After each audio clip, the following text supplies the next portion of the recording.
নমস্কার এভরিওয়ান, সবাই ওয়েলকাম করছি নতুন একটি রেসিপি দেখার জন্য। আশা করি যে যেখান থেকে ভিডিওটি দেখছেন সবাই সুস্থ আছেন এবং ভালো আছেন। আজকে শুকনো চালের গুঁড়ো দিয়ে একটা ডিজাইনার পিঠা রেসিপি নিয়ে আসলাম। পিঠাটা দেখতে যতটা সুন্দর, খেতেও কিন্তু ততটাই টেস্টি। একবারে মুখরোচক একটা পিঠা রেসিপি। এই পিঠাটা তৈরি করতে কোনো রকম ঝামেলা নেই। কম সময়ে অনেকগুলো পিঠা তৈরি করা যাবে এবং যে কেউ সহজেই তৈরি করে নিতে পারবে। এবার চলুন মূল রেসিপিতে যাওয়া যাক। আশা করি আপনাদের ভালো লাগবে। পিঠাগুলো তৈরি করার জন্য যে উপকরণগুলো লাগবে একবার দেখিয়ে দিচ্ছি। চালের গুঁড়ো নিলাম আর পুরের জন্য নারকেল আর গুড়। প্রথমে আমি পিঠার জন্য পুরটা তৈরি করে নেব। কড়াইয়ে আমি গুড়টা দিয়ে দিলাম। গুড়টা যখন ভালোভাবে গলে যাবে এই পর্যায়ে আমি এখানে নারকেল কোরানোটা দিয়ে দিব। নারকেল কোরানোটা দেওয়ার পরে খুব ভালোভাবে নেড়েচেড়ে একবারে শুকনো শুকনো করে পুরটা আমি তৈরি করে নেব। তবে আপনারা চাইলে আপনাদের পছন্দ মতো পুর ব্যবহার করতে পারেন। খুব ভালোভাবে নেড়েচেড়ে নারকেলের পুরটা কিন্তু একবারে শুকনো শুকনো করেই তৈরি করে নিচ্ছি। পুরটা আমার তৈরি হয়ে গেছে, এবার পুরোপুরি ঠান্ডা করে নিতে হবে। এর ফাঁকে আমি চালের গুঁড়োর ডোটা তৈরি করে নেব। কড়াইয়ে পরিমাণ মতো জল দিয়ে দিলাম। সামান্য পরিমাণে একটু লবণ দিয়ে দিতে হবে। এবার জলটাকে খুব ভালোভাবে বলক নিয়ে আসতে হবে। জলটা ভালোভাবে বলক এসেছে, এই পর্যায়ে আমি এখানে চালের গুঁড়োটা দিয়ে দিলাম। চালের গুঁড়ো প্রায় এখানে 200 গ্রামের মতো দিয়ে দিলাম। আর খুব ভালোভাবে নেড়েচেড়ে এবার একটা ডো তৈরি করে নিতে হবে। এই পিঠাটা তৈরি করতে আপনারা চাইলে আটা, ময়দা অথবা সুজিটা ব্যবহার করতে পারেন। অনেক সময় হাতের কাছে কিন্তু চালের গুঁড়োটা থাকে না, তাই আটা, ময়দা অথবা সুজি দিয়ে সহজেই এই পিঠাগুলো তৈরি করে নিতে পারেন। এবার ডোটা খুব ভালোভাবে মথে নিতে হবে আর একবারে সফট একটা ডো তৈরি করে নিতে হবে। ডোটা যত ভালোভাবে মথে নিতে পারেন পিঠাগুলো কিন্তু ততটাই ভালো হবে আর ডিজাইনটা তৈরি করতে অনেক সুবিধা হবে। তবে চালের গুঁড়োর ডোগুলো কিন্তু একটু গরম অবস্থায় ভালোভাবে মথে নিতে হয়, আর কোনো কারণে একটু ঠান্ডা হয়ে গেলে ওই ডোটা কিন্তু একটু শক্ত হয়ে যায় আর ওই পিঠাগুলো ফেটে যাওয়ার সম্ভাবনাটা বেশি থাকে। ডোটা আমি তৈরি করে নিলাম। ছোট্ট একটা ডোয়ে কিন্তু আমি একটু ফুড কালার দিয়ে দিলাম, আর ফুড কালারটা না দিলে এই ডিজাইনটা কিন্তু ফুটে উঠবে না। এবার পিঠাগুলো তৈরি করে আপনাদের দেখিয়ে দিচ্ছি। ছোট্ট একটা লিচি কেটে নিলাম।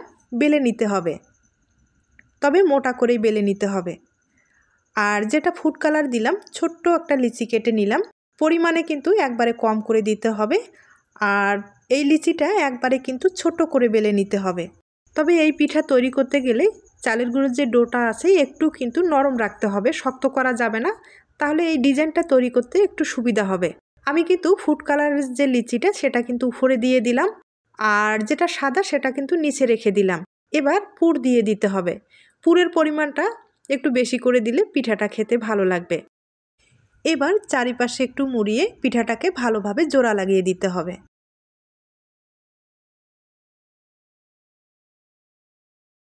ভালোভাবে মুখটাকে বন্ধ করে দিলাম। এবার পিঠাটাকে হাতের সাহায্যে একটু গোল করে নিতে হবে।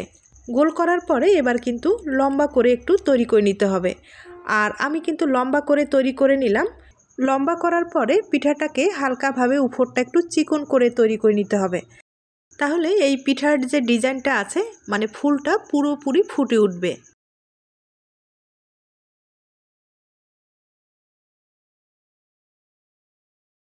এখন আমি ডিজাইনটা তৈরি করে দেখিয়ে দিচ্ছি। আর ডিজাইনটা তৈরি করার জন্য অবশ্যই একটা সিজার লাগবে। সিজারের সাহায্যে আমি কিভাবে ডিজাইনটা তৈরি করে নিচ্ছি এটা কিন্তু একটু দেখেই বুঝে নিতে হবে। এই ফুলের পাপড়িগুলো আপনারা চাইলে কিন্তু একটু চিকন মোটা করে তৈরি করে নিতে পারেন। আর এই পাপড়িগুলো যতবার কেটে নেবেন আঙুলের সাহায্যে একটু সরানোর চেষ্টা করবেন, তাহলে কিন্তু ফুলটা অনেক বড় হবে আর পিঠাটা দেখতে ভালো লাগবে। তবে সাবধানে কাটার চেষ্টা করবেন, ভিতরের পুরটা যেন কোনোভাবে বাইরে না আসে সেই দিকেও লক্ষ্য রাখতে হবে।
পিঠাটা আমি খুব ভালোভাবে তৈরি করে নিলাম। আর দেখতেই পারছেন পিঠাটা দেখতে কতটা সুন্দর হয়েছে। একবারে সহজভাবে কিন্তু এই পিঠাটা তৈরি করা যায়, হয়তোবা দেখে বুঝতে পেরেছেন। তবে এই পিঠার পাপড়িগুলো হাত দিয়ে কিন্তু হালকাভাবে একটু ছড়িয়ে দিতে হবে, তাহলে পিঠাটা দেখতে অনেকটাই বড় লাগবে আর পিঠাটা দেখতেও ভালো লাগবে। একইভাবে অনেক কয়েকটা পিঠাই তৈরি করে নিলাম, একবার দেখিয়ে দিচ্ছি।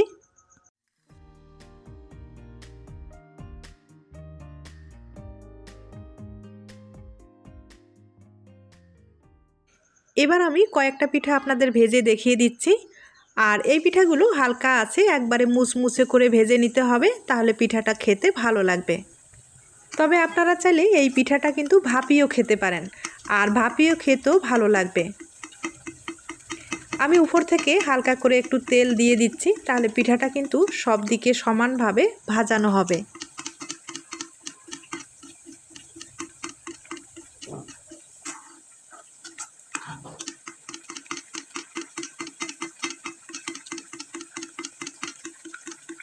এবার পিঠাগুলোকে একটু উল্টে দিতে হবে, আর উল্টে পাল্টে একবারে মুচমুচে করে ভেজে নিতে হবে।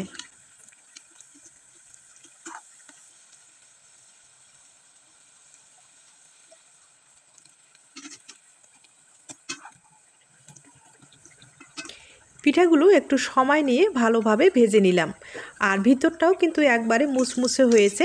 এবার তুলে নিতে হবে। এরপরে আপনাদের একটা পিঠা আমি ভেঙে দেখিয়ে দিচ্ছি।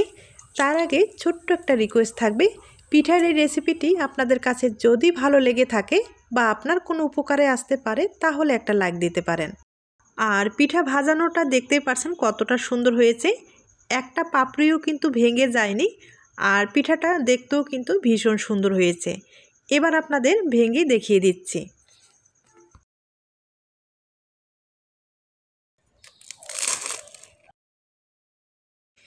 একবারে পিঠাটা কিন্তু মুচমুচে হয়েছে, আর এরকম ধরনের পিঠাগুলো খেতেও কিন্তু ভীষণ টেস্টি হয়।